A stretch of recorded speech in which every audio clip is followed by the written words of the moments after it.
arka laciifo amaba indhahaaga weydo adoon meel kale aadin aleexsaan hosbitaal doctor social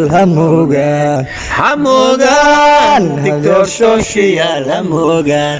hadduu arka laciifo amaba indhahaaga weydo. بسم الله والسلام عليكم ورحمة الله تعالى وبركاته. مقعي وداخ عبد الله شريف وحان كمد هاي بهذا الإحسان هاي دركيلي دكتور شاشيال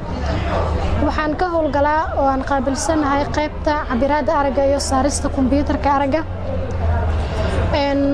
markii aan ku guda jiro cabiraada indhaha iyo saarista computerka waxaan la kulmaa kiisas fara badan oo kala duwan ha ahaateen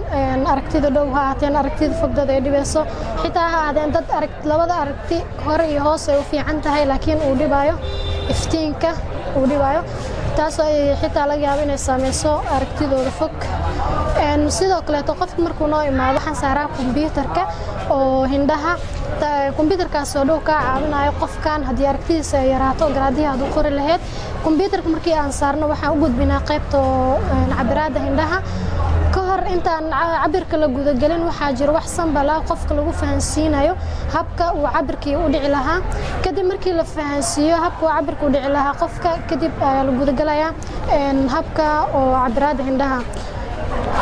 qofka markii la cabiro waxay noqon kartaa laba mid in aragtidiisa fog ay fiicnaato iyo in aragtidiisa fog ay noqoto mid oo degrees ah oo low ah marka haday noqoto aragtidiisa qofkaasi aragti degrees ah computerka yadaa soo saarnay wuxuuna soo siiyay